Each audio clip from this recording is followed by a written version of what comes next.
Welcome to Curious Goldfish, a podcast community where music and curiosity come together through interesting conversations with the music makers of our world. I'm your host, Jason English. You can find Curious Goldfish in all the major podcast and social media platforms. And of course, we have all of our content on our website, curiousgoldfish.com.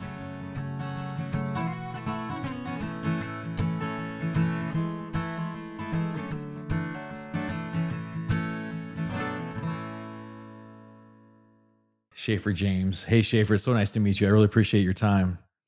Yeah, my pleasure. So you're calling in from Calgary. It sounds like it's a day off.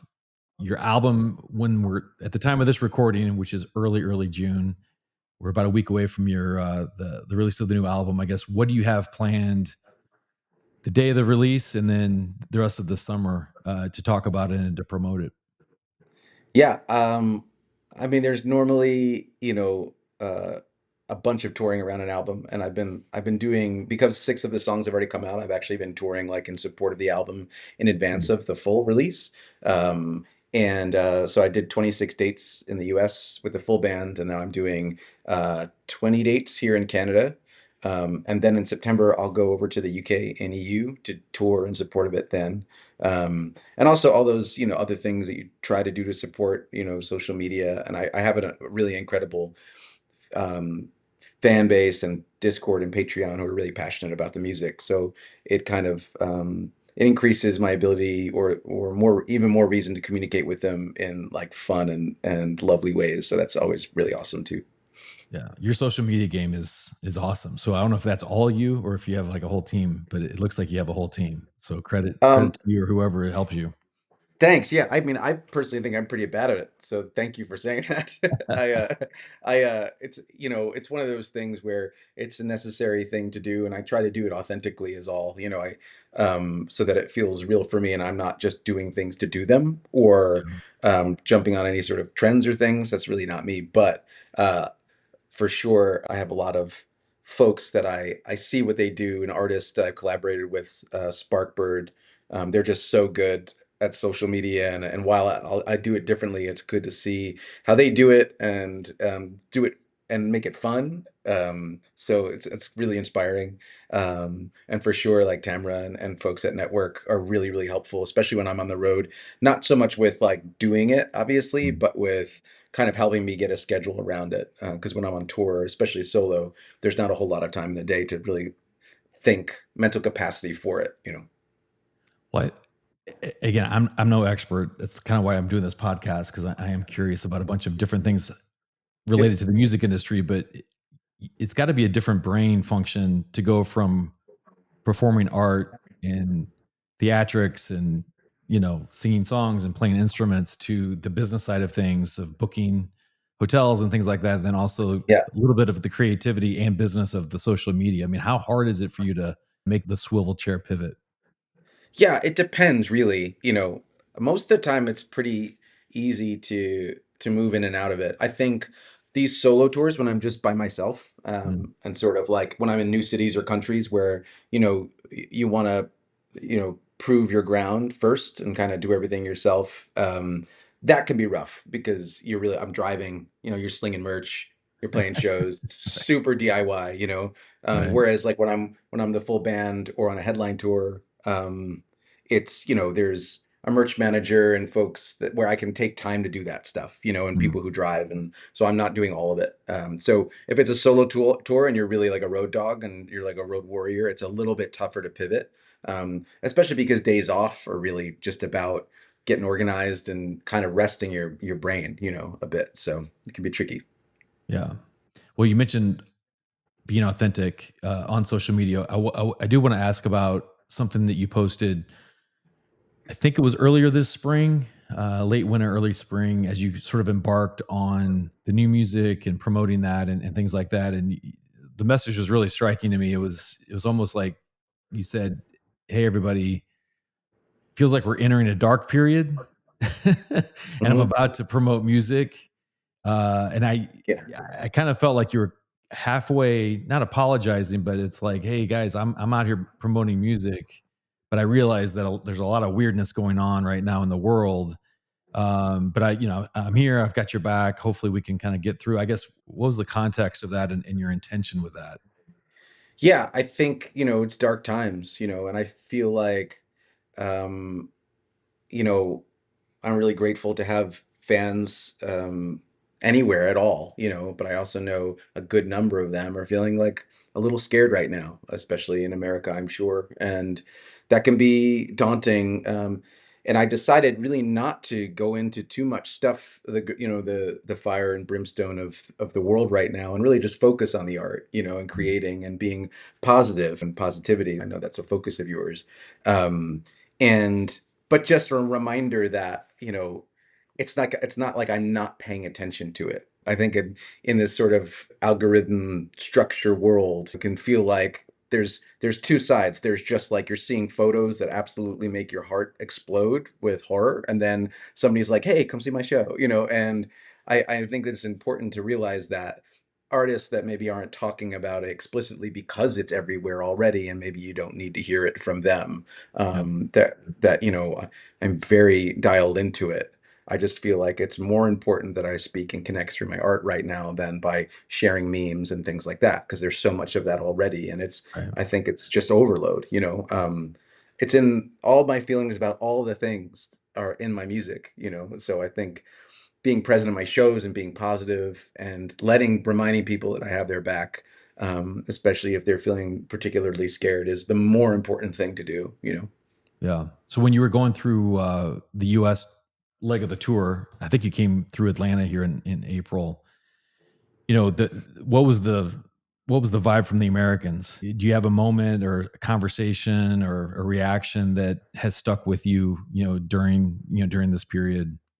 Well, I grew up, born and raised New Jersey, and it's just it's a space. The shows are a space for folks to just feel good, and that's the hope, right? Yeah. Um, that it's about the music, and it's about community, and it's about being yourself in the room and feeling comfortable among friends and people really from all over the world who share interests in all the things, not only my music, generally speaking. There's a lot of folks in the room who are into a lot of the same stuff, and they're just awesome and fun, and maybe they don't get the space to do that in every other aspect of their life, but when they're at the shows, that's what it's about. So the U.S. part is done. You're in Canada for a bit, and then you're going across the pond later this Yeah. year. Are you? Is that the solo stuff Yeah. that you're going to do? Okay, cool. Yeah, Uh, so the EU and UK is solo and Canada is solo. yeah, But generally now, yeah, US is will probably be banned unless I come up with like some other, different sort of show format, which I'll probably do at some point. yeah. Definitely. Well, I usually I kind of wait for this till the end, but I do want to ask you. At kind of this stage in your life and your career and the travels that you've had, the music that you've put out, the other things beyond the music that you've obviously done. In terms of curiosity, I'm a big proponent of being curious. I don't think curiosity is as important or prominent in relationships or in corporate life or whatever as it should be. I guess at this stage in your career, what are you most curious about? What am I most curious about in terms of music? It could be It's like life, how, it could be yeah, I mean, relationships, it could be music. Like what's on your mind? yeah, creatively, it's like how far does the rabbit hole go, I feel like I'm always curious, and I've always been curious, about how things work, from physics to relationships, to what makes it special when a specific person plays guitar in the same way, really, that everyone else would play it, but there's something different, right? Mm, What's that? What's that millisecond difference between a drummer that's in the pocket and one that isn't? It's and how they dance with other players. Like, music is magic, right? So there's no way to not be curious about it, because it doesn't really make a whole lot of sense. In theory, it makes sense, but then when you get four people on a stage or in a room, or when I'm in a writing phase and it just like zaps me, and I don't necessarily know what exactly is happening, but I'm going to finish whatever is happening, and then I'll figure out what it is after. um it You can't help but be curious all the time about that, and mm, that's always spilled into every aspect of my life too. I'm curious about more than just what a person's life story is. Like, what are the intricacies of the why of how those experiences inform behavior and future and past, you know? Yeah, I am wowed by the universe and by people generally pretty much every day, you know. So curiosity is just kind of baked into it, I think. Do you remember being curious as a little guy, as Yeah. a 3-year-old, as a 5-year-old? Yeah. Yeah, big time, you know, for as Yeah. long back as I can remember.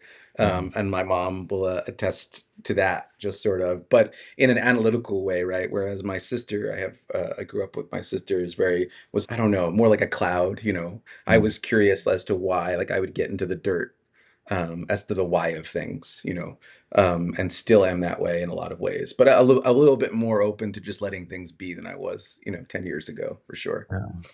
All right. Well, that's cool. Well, you indicated, we talked about the new album and the fact that you've already released 6 of the songs, right? So you've already been promoting that. I guess what are you most excited about with when the album is fully out there? And I guess what's the feedback been so far? Has there anything been surprising to you about a song or the few that people have heard so far?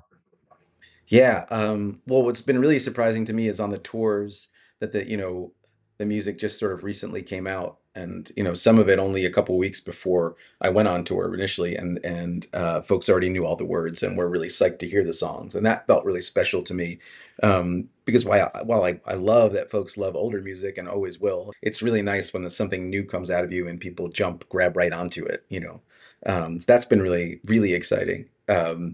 And I'm excited for folks to hear the album in order, the folks that would take the time to do that. A lot of my Mm, fans do. They're really interested in lore and and mm, then nothing I do creatively is accidental. I don't just put a song first because it's like the song that makes sense to put first. Like I put a lot of thought into everything I do, right down to like small symbols in the artwork and things, So I'm excited for people to be able to experience the whole story of it, and specifically there's some really, really there's one song called Yellow House that's on it that I haven't played live more than once, and mm. and it's about like my very, very early childhood, and it's one of the compositions, the string compositions I'm most proud of. That it's one of my great musical accomplishments, I think, in terms of string orchestration, really. So that's really exciting, Um, and yeah, just to have it in the world in full. So speaking of intention, this is just a coincidence, kind of on the side, but are you a fan by chance of Sufjan Stevens? I have heard some of their music, but Yeah. I'm not like super, yeah, not super dialed I into it. I just got a new LP. It's a 10-year kind of anniversary of an album called Carrie and Lowell, and it's you talk about intention around the details of the art, kind of what you were Mhm. describing about, describing there's an essay, there's a photo album, and Yeah, I guess I totally appreciate and respect the care that an artist like you takes. It's not just about, hey, there's a release and here's some songs. It's like the story, it's the narrative, it's the background, it's all that, and so knowing knowing you a little bit that I do, and then the fans that I see all the comments on YouTube and social media. I mean, I know they totally appreciate that. You know, yeah, have you yeah, always and been like that? yeah, I don't, Yeah, I've never really compromised on the creative part of things. yeah, And I've been challenged to through the years, or said, maybe you should try to do this. And I've always kind of just went with my gut. And I really try never to cut corners. Easier doesn't matter to me. Like I'll stay up. I'll stay up for 2 days if it means getting an edit done in a way that feels good, for a video or, I'm like even on the road, like I know I have a video that has to come out and I want a deadline. So I'm just like editing on my days off and making sure that it feels good.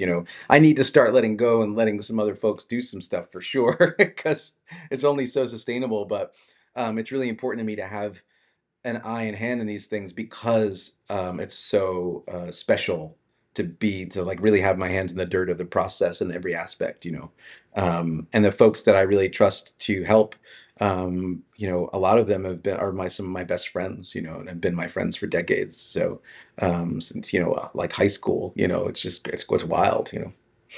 that's really cool. So I do have Yeah. some questions about some of the new songs, but Yeah. Take a step back, what spurred you to the frozen coast? I think as you've said, to kind of create these songs and go through the process. I read somewhere where you talk about this album is a summoning. So the album is called Summoning, but it's a summoning of self. I felt tapped into the ether, and there's really no better words to describe my time again making the album other than magic, and Yeah. being on the frozen coast. So you know that was kind of in the Nova Scotia area Yeah. generally. Yeah, yeah. I Yeah. guess I was, take us through that and what, yeah. why and how and all the good things. I just sort of like, going back to like the kind of going with your gut, the feeling that I sort of get a feeling when I know it's time to like maybe pay more attention to the creative process. That I feel like it's always in background, there's always background work happening, but I get like a little itch or like it's almost like a sort of, I don't know, tingling. It's very hard, like a spider sense thing that it's time to, dig in a little bit more and pay more careful attention. And so I was like, okay, like I'm gonna start like being a little bit more dialed into what my creative brain is doing on the daily. And then I decided it was like I needed to get away and do it. And I felt like whatever was swirling around was I wanted to be cold and super isolated, So I sort of just looked around at places that were cold and isolated, and also that like were beautiful and comfortable to write in. And ultimately, that I could afford to stay in for a month, and I happened upon this incredible cedarwood cottage in Cape Tormentine, New Brunswick, Canada, which is right across the channel from Prince Edward Island, and it ended up being just the absolute perfect place, to go. Um, and it was funny. I was talking to my booking agent about the different places I was looking at upstate New York, and I remember him saying, and his name is Matt. He's like, you should get up to like Nova Scotia. You get up to Halifax, and it was the only real reason why I started looking up that like into Canada was that he had said maybe you should check that out, and it popped up as one of the first options, and my jaw kind of dropped because it was so perfect, So I booked it, and then I rented a car for the month so I could go back and forth from the cottage to the grocery store, which was about an hour away. But I had all my gear. Yeah, it was really out there. It was really isolated. Um, and I just, I really focused on wellness.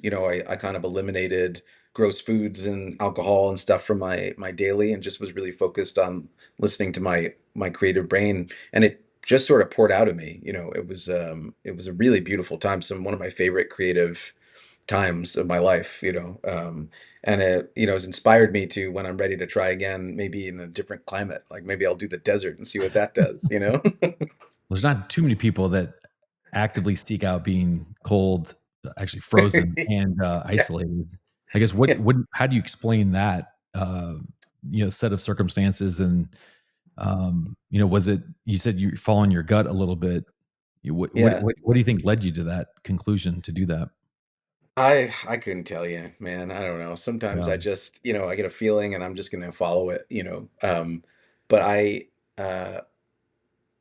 do spend most of my time alone in general. So like that sort of Mm. isolating isn't super different for me, but being sort of, transplanting myself to a space that felt different and really pretty magic. There's all these crows everywhere, and there would be like a bald eagle kind of flying around, and just and then a nor'easter came through and sort of knocked the power out for a bit. And it was just really, some people would find that inconvenient. I thought it was pretty amazing myself. No, that's awesome. I mean, Yeah, I just was in Maine literally 2 weeks ago for a wedding, and it's my first time in Maine. I've never been up there, and I was just blown away, just about, yeah, but that's way south compared to where you were, yeah, and I was there in the late spring, so it wasn't that cold, but it was breathtaking. I can't imagine, and I can't imagine being an hour away from a grocery store. yeah. I would just stock up for the week, and I brought a couple of jigsaw puzzles with me, and it was great. No, that's awesome. All right, so some of the questions I have about some of the songs. So there's a song called "Headed Home."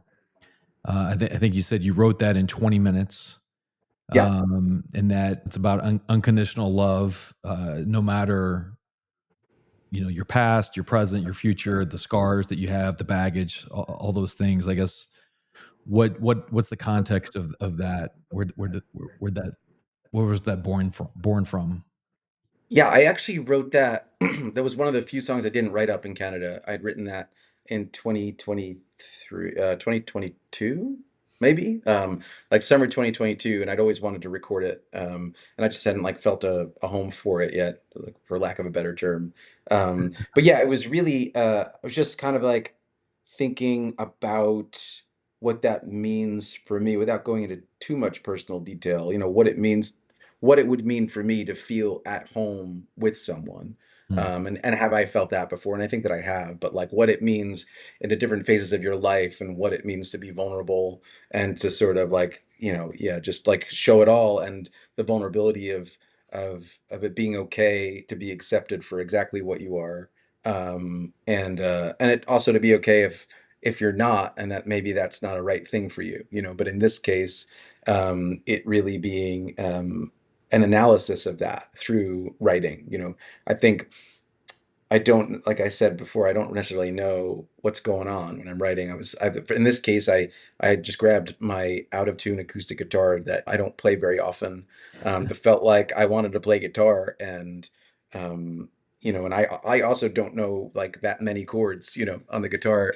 I can find my way around, but it just sort of poured out of me. And when I was finished, I recorded a demo of it on my iPhone just to have it, and I still listen to that. I think we'll put it out because it's just a special moment in time. mm.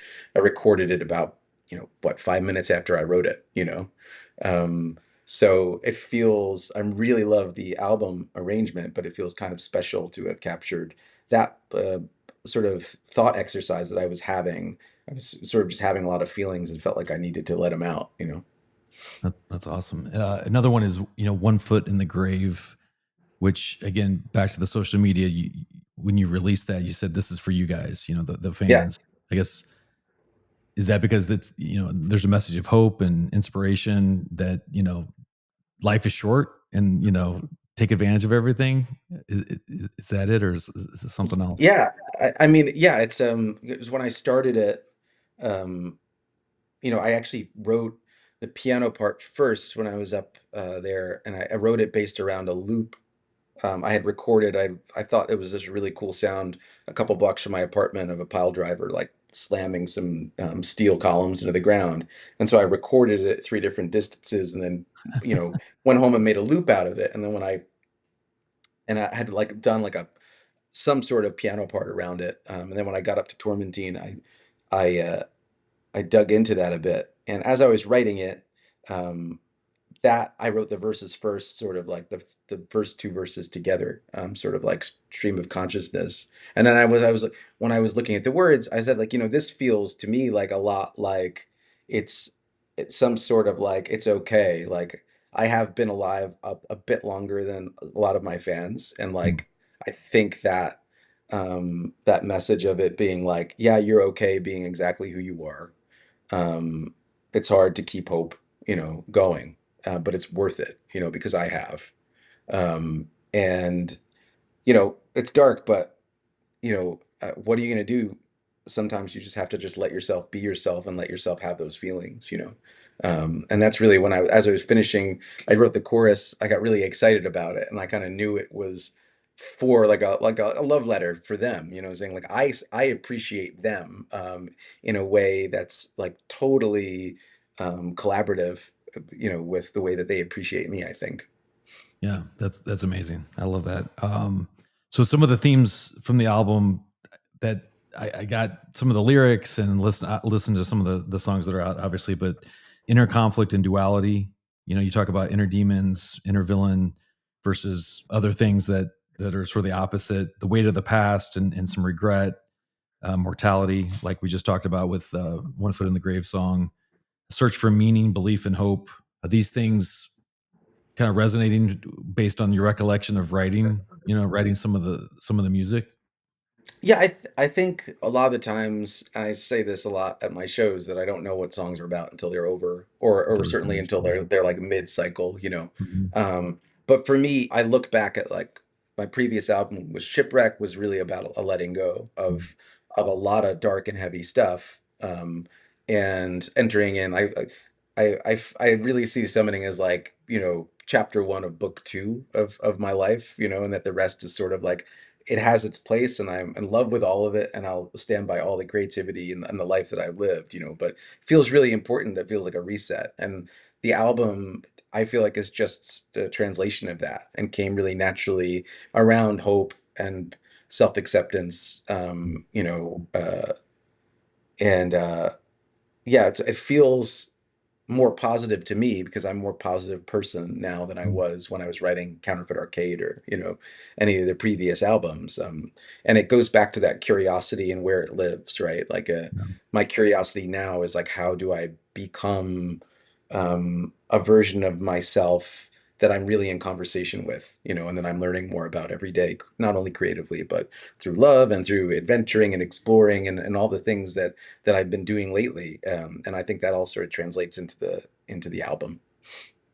So that's interesting because you talk about your positivity compared to the last one or two albums, but then you've talked about we talked about it here about the dark times that we're in. I guess how are you able to remain so positive despite some of the uncertainty and some of the anxiety that a lot of people are feeling?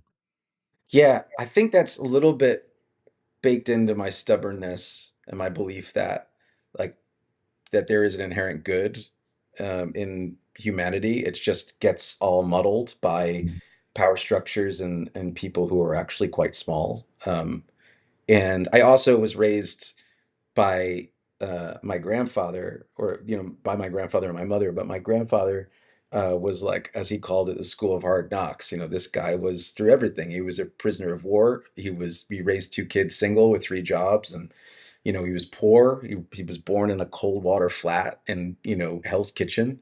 He was Irish in New York, and during the Great Depression era, and he never lost he never lost belief in love and compassion, and he was sort of a mountain of hope for my family. And I think that that was just sort of baked in to my mom because he raised her, and so I feel like it's almost in the blood, this sort of stubbornness to accept that things can't be good, and that things, even when they're, I mean, he wasn't rose-colored glasses. He was a tough guy, Mm. and he said it like it was, and he had his complaints, but the foundation was that it was all love, and that you don't stay angry with people you love, and you figure it out, and there's always a way to get around hard things, and you can't really argue with somebody who's been through that much. And when he died, was making jokes. You can't. you, you have to see that as a philosophy you want to at least study a little bit more closely. Yeah.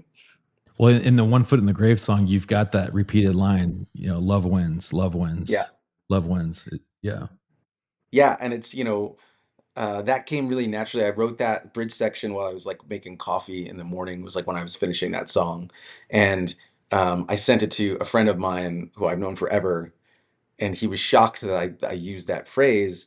Um, because he's never heard something so blatantly positive from me. Like, it's always sort of shrouded, in the lyrics and things. And I felt like it was important too because, you know, in a world where that message needs to be really loud, across the world, that love wins, no matter who you love and who you are, and what you want your life to be and who you want to be. Um, it needs to be repeated, but yes, absolutely. I was writing from also the context of my life, is that it really has, over and over again proven to be the most powerful force. Hope and love have always been the thing that drives me through really, really dark times, like everybody goes through. Yeah, that's cool. Well, one last question about one of the songs on the new album called "Summoning," which is coming out in a week as we record this in mid June of 2025. I guess there's a song called "The Moral," which I want to ask you about. So, is that something that is created? Is it discovered, or is it just kind of part of the journey of searching for the moral? And what did you write that when you were freezing and isolated? Yeah. Yeah, it was actually the first song I wrote when I was up there. It was like the second morning after I got there one day and just sort of set up all my gear and then settled in. And the next morning I wrote that. And I was sort of looking out at the channel at the ocean, at the sunrise, and this sort of thinking about some people from my life and some past relationships, and sort of reflecting on that. And my mind sort of wandered away into the sort of this summoning of a kindred spirit, right? And for my brain, for some reason, I think maybe because I was like raised Catholic until I was 7 or something like that, I immediately go like deep into the Bible even though I haven't read it in 500 years. And this idea of spiritual counterparts, not the not the rib taken and Eve built from man, but this sort of beautiful dance, that is genderless actually, but is in the form of spirit, and I got really excited about that image, and the moral being this ridiculous concept of like biting the apple, right? And all of a sudden we lived in Mhm. shame. And it was like flipping that on its head a bit, was really exciting for me as I dug deeper into the lyrics, um, and it's sort of like I was saying, the song sort of reveals itself as it goes, Yeah. Um, Well, the phrase "come as you are," I mean, that's a very common part of hymns, mhm. whatever, music in church history, Yeah, like the altar call, you know, "Come up yeah, and repent, come as you are," it's like right. yeah, that's interesting. Yeah, and it seems like in many occasions they seldom actually mean that, but Right. they very often say it, and I think that being open to kind of going back, and I guess now that I'm talking about it, it's connected, sort of woven into Headed Home, right? The sort of like Mhm. scars and all, that it's safe to do that, and it's like a beautiful thought that it is. Yeah, that's really cool. All right, well, last question in terms of, I mean, you've produced so much through the years. Where do you think you are as an artist today, and where do you think you wanna be? Let's see. I mean, I always kind of think I'm at the beginning of it. I think that's the way I'll always think of it. I feel like it would be really boring, and if I started to feel as if I were like, you know, had accomplished this massive version of myself as an artist. I know that feels really boring to me. I like to just keep going until like the heart stops, and then the record of that journey, will exist in some form, But yeah, I kind of just like to go with what feels right, Mm. creatively, and if things start to feel stale, I'll shift my perspective and make myself feel uncomfortable purposefully, so that I can kind of crack out of that stuff. Um, and yeah, I just want to keep going until I'm dead, I guess. One foot's in the grave already. That's right. All right, well, Schaefer, it was a pleasure to talk to you. Congrats on the album. Good luck promoting it, and be safe on tour, and, yeah, hope to see you. Hell yeah. Thank you so much for having me. It's All fun. right. Thanks, Schaefer. All right. See you. Yeah. Later.